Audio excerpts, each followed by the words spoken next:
आज मैं आपको एक ऐसी डाइट के बारे में बताऊंगा जो आपके शरीर में खून की कमी को पूरा करेगा और इसी के साथ साथ आपको एनर्जी से भर देगा। यहाँ हम बात कर रहे हैं अनीमिया के बारे में, क्योंकि खून की कमी आजकल मैं बहुत सारे पेशेंट्स में देखता हूँ कि हर एक पेशेंट को खून की कमी बहुत ज़्यादा देखने को मिलती है।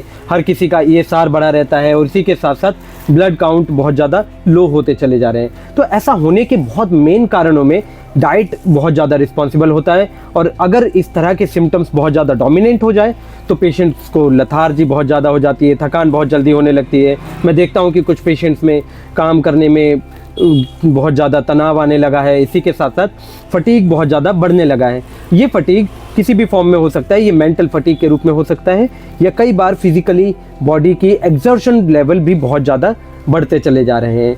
तो इन सभी सिम्टम्स के होने के कारणों में सबसे ज़्यादा न्यूट्रिशनल अनीमिया ही डोमिनेंट है। तो वीडियो को लेकर आगे बढ़ते हैं और जानते हैं वो क्या डाइट है जिससे आपकी अनीमिया को रिकवर करने में और आपको एनर्जी से भर देने में हेल्प मिलेगी। तो दोस्तों, आजकल अनीमिया में होने वाले सिम्टम्स के बारे में अगर हम बात करें तो लोगों को बहुत ज़्यादा कमजोरी रहने लगी है, चक्कर के साथ साथ बहुत ज़्यादा तनाव, और इसी के साथ साथ चेहरे पे पीलापन बहुत ज़्यादा देखने को मिलता है। लोगों को स्किन डिजीज बहुत ज़्यादा होने लगी है।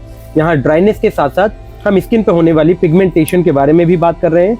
तो इस तरह के सिम्टम्स के साथ साथ अगर आपको स्किन इरप्शंस बहुत ज़्यादा होने लगी हैं तो भी आपको अनीमिया की वजह से हो सकता है। और इसी के साथ साथ आपके दम फूलने के सिम्टम्स भी बहुत ज़्यादा बढ़ सकते हैं। इसी के साथ साथ आपको बहुत ज़्यादा कमजोरी, थकान के साथ ये सिम्टम्स बहुत ज़्यादा देखने को मिलेंगे। तो हम वीडियो को लेकर आगे बढ़ते हैं और जानते हैं कि वो क्या डाइट है जो आपके लिए बहुत ज़्यादा फायदेमंद होने वाली है और आपके शरीर में एनर्जी की पूर्ति करने वाली है। ये डाइट आपको बहुत ज़्यादा अच्छे तौर पे एनर्जी भी प्रदान करेगा और इसी के साथ साथ हीमोग्लोबिन और RBC की प्रोडक्शन में भी आपको काफ़ी ज़्यादा हेल्प करने वाली है। तो पहली डाइट जिसके बारे में हम अब डिस्कस करने वाले हैं वो है चुकंदर। जी हाँ दोस्तों, ये हमारा पहला इंग्रेडिएंट है जो आपकी डाइट में होना बहुत ज़रूरी है अगर आपको अनीमिया है तो। और इस हीमोग्लोबिन बूस्टिंग डाइट में आपको सबसे इम्पॉर्टेंट यही चीज़ है कि इस सर्दी के मौसम में जो सबसे ज़्यादा अवेलेबल फूड है वो आपका चुकंदर है। तो चुकंदर के बारे में अगर हम बात करें तो इसके अंदर आयरन कंटेंट बहुत अच्छा होता है और इसी के साथ साथ ये फाइबर रिच भी होता है। तो आपकी बॉडी में आयरन के एब्जॉर्प्शन में ये बहुत ज़्यादा हेल्पफुल हो जाएगा और इसी के साथ साथ इसके एंटीऑक्सीडेंट इफेक्ट्स भी आपके लिए बहुत ज़्यादा लाभकारी होंगे किसी भी ब्लड बूस्टिंग डाइट से आपको एब्जॉर्ब कराने में हीमोग्लोबिन और RBC की प्रोडक्शन के लिए। जी हाँ, तो अगला इंग्रेडिएंट जिसके बारे में हम यहाँ डिस्कस करने वाले हैं वो है ऑरेंज यानी कि संतरा। संतरे में विटामिन C की मात्रा बहुत अच्छी होती है और इसी के साथ साथ ये बहुत अच्छी तौर पे एंटीऑक्सीडेंट भी माना जाता है। तो आयरन के एब्जॉर्प्शन के लिए विटामिन C का क्या रोल हुआ, यहाँ हम अगर डिस्कस करें तो विटामिन C आपकी बॉडी में फॉलिक एसिड के सिंथेसिस के लिए बहुत ज़्यादा फायदेमंद होता है। तो ये फॉलिक एसिड आपको हीमोग्लोबिन और RBC बढ़ने में काफ़ी ज़्यादा हेल्प करने वाला है।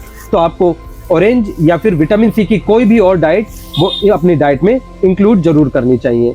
इसी के साथ साथ हम अगर आगे बढ़ें तो तीसरा जो इंग्रेडिएंट यहाँ पे हम डिस्कस कर रहे हैं, तीसरा डाइट जिसके बारे में हम बात कर रहे हैं वो है पोमेग्रेनेट यानी कि अनार। अनार में आयरन कंटेंट भी बहुत अच्छा होता है और इसी के साथ साथ ये विटामिन C रिच भी होता है। इसमें फाइबर कंटेंट भी बहुत अच्छा होता है। तो आप इसको डायरेक्ट ही यूज करें, जो मैं आपको सजेस्ट करूंगा कि आप जूस के तौर पे इसको ना लें, क्योंकि कोई भी फ्रूट जो भगवान ने बनाया है वो as a whole neutral diet है। अगर आप उसको निचोड़ के उसके जूसेस का इस्तेमाल कर रहे हैं तो वो जूसेस आपके लिए एसिडिक हो सकते हैं। मैं जब तक कि आपके दांत मजबूत है और इसके अलावा आप एक्टिव हैं तो आप एज अ होल ही फ्रूट को लें, क्योंकि जूसेस आपके लिए मैं सजेस्ट बिल्कुल नहीं करूंगा। यहाँ हम अनार में भी यही डिसाइड करेंगे कि आपको इसको एज अ होल ही लेना है, क्योंकि इसके फाइबर्स आपके लिए बहुत ज़्यादा लाभकारी हो जाएंगे। इसके अंदर का विटामिन C कंटेंट आपकी फॉलिक एसिड को बूस्ट करने में काफ़ी ज़्यादा हेल्प करेगा, जो कि आगे आपको अनीमिया से रिकवर करने में हेल्प करने वाला है। और इसके अलावा ये एंटीऑक्सीडेंट इफेक्ट्स के थ्रू आपको इम्यूनिटी को भी इम्प्रूव करके रखेगा। अगली जो डाइट है जिसके बारे में हम डिस्कस कर रहे हैं वो है गाजर। गाजर भी इस अनीमिया के लिए बहुत ज़्यादा इंपॉर्टेंट डाइट है, क्योंकि इसके अंदर बीटा कैरोटीन होता है और ये भी फाइबर से बहुत ज़्यादा रिच होता है। इसके अलावा ये एंटीऑक्सीडेंट इफेक्ट्स भी रखता है, तो ये भी अनीमिया से आपको रिकवर करने में बहुत अच्छा रोल रखता है, क्योंकि विटामिन A भी सिंथेसिस में काफ़ी ज़्यादा हेल्पफुल हो जाता है और इसके अलावा ये बाकी बीमारियों से आपको इम्प्रूव करने में या फिर उनसे प्रिवेंट करने में काफ़ी ज़्यादा हेल्प करता है। तो यहाँ हम गाजर को भी इस डाइट में इन्वॉल्व कर सकते हैं। यहाँ अगली डाइट के बारे में जो हम बात कर रहे हैं वो है आंवला। आंवला में भी बहुत अच्छे तौर पे विटामिन सी का कंटेंट होता है और इसके अलावा ये आपकी बॉडी को बहुत ज़्यादा डिजीज फ्री रखने में भी काफ़ी ज़्यादा हेल्पफुल हो जाता है। मैं देखता था कि बचपन में मेरे घर पे आंवले को उबाल के उसकी चटनी बना के इस्तेमाल किया जाता था और ये बहुत टेस्टी भी लगती है। आप लोग भी ट्राई जरूर कीजिए, क्योंकि आंवला में बहुत अच्छे कंटेंट में इसके साथ विटामिन सी और इसका खट्टापन जो मीठे के साथ आता है बहुत ज़्यादा आपके लिए लाभकारी होने वाला है। यहाँ हम आंवले के मुरब्बे के बारे में बात करें तो आप इसको इस तरह से भी यूज़ कर सकते हैं। बहुत पुरानी ही नुस्खों में इस तरह से आंवला इस्तेमाल करना बीमार लोगों के लिए या फिर जिन लोगों को अनीमिया हुआ करता था उनको बहुत ज़्यादा सजेस्ट किया जाता था। तो आज भी आप कर सकते हैं, ऐसा कुछ नहीं है कि अब नए ज़माने में आ गए तो पुराना खान पान यूज़ नहीं कर सकते। ये आपके लिए उतना ही लाभकारी होगा जितना ये पहले हुआ करता था। अगला पॉइंट जिसके बारे में हम बात कर रहे हैं वो है ग्रीन लीफी वेजिटेबल्स। इसमें सबसे ज़्यादा रिच सोर्स जो हम जानते हैं, आजकल इस्तेमाल भी होता है ठंड के टाइम पे, तो ये है पालक या फिर बथुआ, चौलाई और रेड जो सैलेड्स होते हैं वो बहुत ज़्यादा हेल्पफुल हो जाते हैं इस टाइम पे। यहाँ हम लाल साग को भी इसी डाइट में इंक्लूड कर सकते हैं। इन सभी चीज़ों में आयरन का कंटेंट बहुत अच्छा देखा गया है और इसी के साथ साथ ये फाइबर रिच होते हैं, तो ये आयरन के एब्जॉर्प्शन को भी काफ़ी ज़्यादा हेल्प करता है इम्प्रूव करने में।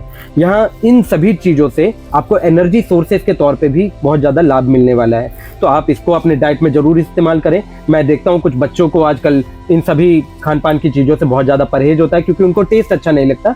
तो किसी भी टेस्ट को बनने में मेरे हिसाब से कम 3 से 4 बार का ट्राई ज़रूर देना चाहिए, क्योंकि जब मैंने फर्स्ट टाइम चीज़ इस्तेमाल किया था तो चीज़ इस्तेमाल करने के फर्स्ट टाइम में मेरे को बहुत ज़्यादा बुरा लगा था, लेकिन उसके बाद जब वो टेस्ट बड क्रिएट हुआ उसके लिए मेरी जो रुचि है वो उस तरह से इंक्लाइन होती चली गई। तो अब मैं उस हिसाब से उसको इस्तेमाल कर सकता हूँ। ये एक एग्जाम्पल है कि आप बाकी खान पान के लिए भी आप आगे से इस तरह का एक ट्राई ज़रूर लें कि आपको उस डाइट को रिपीटेडली इस्तेमाल ज़रूर करना है, चाहे आपको अच्छा लगे या ना लगे, क्योंकि उस तरह का टेस्ट बड बॉडी एग्रीवेट ही नहीं कर पाती। वो इस्तेमाल करने का तरीका उसको पता ही नहीं है, हमारे को उसको क्रिएट करना पड़े। तो यहाँ हम वीडियो को आगे लेके बढ़ते हैं कि इस तरह की डाइट को इस्तेमाल कैसे करना है। तो आप इन सभी चीज़ों को सलाद के रूप में इस्तेमाल कर सकते हैं, इन सभी चीज़ों का सूप बना के इस्तेमाल कर सकते हैं। जी हाँ, आप इन सभी चीज़ों को एक साथ इस्तेमाल करके इनका बहुत कॉमन सा एक स्मूदी भी बना के ले सकते हैं। जी हाँ, क्योंकि स्मूदी के अंदर ये सारी चीज़ें होल फ्रूट के रूप में इस्तेमाल भी हो जाएंगी, उसमें उसका फाइबर पोर्शन भी आ जाएगा, उसका थैलेमस पोर्शन भी आ जाएगा और उसी के साथ साथ उसके अंदर इसका आयरन कंटेंट और बहुत सारे एंटीऑक्सीडेंट बहुत अच्छे से डिस्ट्रीब्यूट हो जाएंगे। तो ये सारी डाइट आपके लिए बहुत ज़्यादा अच्छी है और इस तरह से कभी भी अगर आपको अनीमिया के कंडीशन से होकर गुजरना पड़ रहा है तो ये याद रखने लायक चीज़ है कि आपको इन सभी चीज़ों में बहुत कॉमनली आयरन कंटेंट मिल जाएगा और इससे एब्जॉर्प्शन मैकेनिज्म भी आपका अच्छा हो जाएगा। अगर हम बात करें कि इस डाइट को आपने लेना कब नहीं है, तो हम बहुत कॉमनली इस डाइट को शाम के बाद सजेस्ट नहीं करेंगे, क्योंकि यहाँ इस डाइट के अंदर बहुत सारे अल्केलॉइड्स भी अवेलेबल होते हैं जो कि नाइट में लेने से आपको बहुत ज़्यादा टॉक्सिक इफेक्ट भी मिल सकते हैं, यानी कि पेट में परेशानियां हो सकती हैं। कुछ लोगों को पेट में दुखन हो जाती है क्योंकि पित्त बिगड़ जाता है। लेकिन अगर आप चलते फिरते हुए एक्सरसाइज कर रहे हैं और प्रॉपरली एग्जॉशन में है तो इस डाइट का इस्तेमाल रेगुलर बेसिस पे कर सकते हैं। यहाँ मैं उन लोगों को भी सजेस्ट नहीं करूँगा जिनको डायबिटीज़ है या फिर डायबिटीज़ के साथ साथ बहुत ज़्यादा इंसुलिन मैकेनिज्म आपका बिगड़ा हुआ है। तो इस डाइट के साथ बहुत ज़्यादा हाई शुगर कंटेंट भी आपको मिलने वाला है, तो अगर आप उसको डाइजेस्ट कर पा रहे हैं तो आप ज़रूर लीजिए और आप हेल्दी कंडीशन में इसको अनीमिया को रिकवर करने के लिए यूज़ भी कर सकते हैं। अदरवाइज आप अपने डॉक्टर से ज़रूर डिस्कस करें कि इनमें से क्या चीज़ें हैं जो आपकी डायबिटीज़ के लिए गुड बिहेवियर नहीं रखती हैं और आपकी डायबिटीज़ के लिए जो अच्छी चीज़ होंगी वो आपका डॉक्टर आपको सजेस्ट कर पाएगा। तो ये सभी चीज़ें लेके आप अपने शरीर में बहुत ज़्यादा अच्छे से एनर्जी की मात्रा बढ़ा सकते हैं, अनीमिया से अपने आप को रिकवर कर सकते हैं, खून की कमी पूरी होगी तो आपके मेंटल एग्जॉशंस दूर हो जाएंगे, फटीग लेवल बहुत ज़्यादा इंप्रूव हो जाएगा, इसी के साथ साथ आपकी स्ट्रेंथनिंग बढ़ने लगेगी और बाकी बॉडीली डेवलपमेंट्स के लिए भी ये चीज़ बहुत ज़्यादा लाभकारी आपके लिए हो जाएगी। यहाँ मैं उन लोगों की भी बात करूँगा जिन लोगों को चेहरे पे दमक और रेडियंस की कमी रहती है, उन लोगों के लिए भी ये डाइट बहुत ज़्यादा लाभकारी है, क्योंकि स्किन की इम्प्रूवाइजेशन के लिए ये बहुत अच्छा डाइट है, क्योंकि इसमें एंटी ऑक्सीडेंट्स भी हैं और इसी के साथ साथ बहुत ज़्यादा मात्रा में फाइबर की भी कंटेंट्स हैं, विटामिन सी भी है तो ये सभी डाइट आपकी स्किन के लिए भी काफ़ी ज़्यादा लाभकारी होने वाली है और आपकी बोन्स की हेल्थ के लिए भी बहुत ज़्यादा हेल्पफुल है। तो इस एक ही डाइट से हमने अपना अनीमिया भी इम्प्रूव कर लिया और बाकी चीज़ों में भी लाभ मिलने लगा। तो ये चीज़ इस्तेमाल करने में आपको बहुत कॉमनली लाना ही होगा।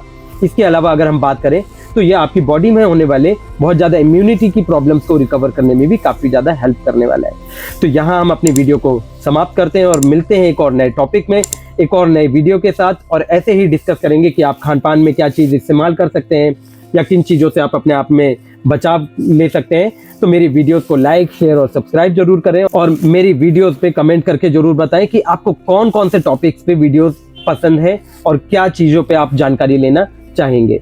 अगर आपको अपनी बीमारियों के बारे में भी डिस्कस करना है तो मुझसे डिस्कस कर सकते हैं। मेरी सारी ही डिटेल्स आपके पे अवेलेबल है और इसी के साथ साथ मेरा फ़ोन नंबर भी आपके पास अवेलेबल है। तो मिलते हैं एक और नए वीडियो में फिर दोबारा अगले सेक्शन में। धन्यवाद।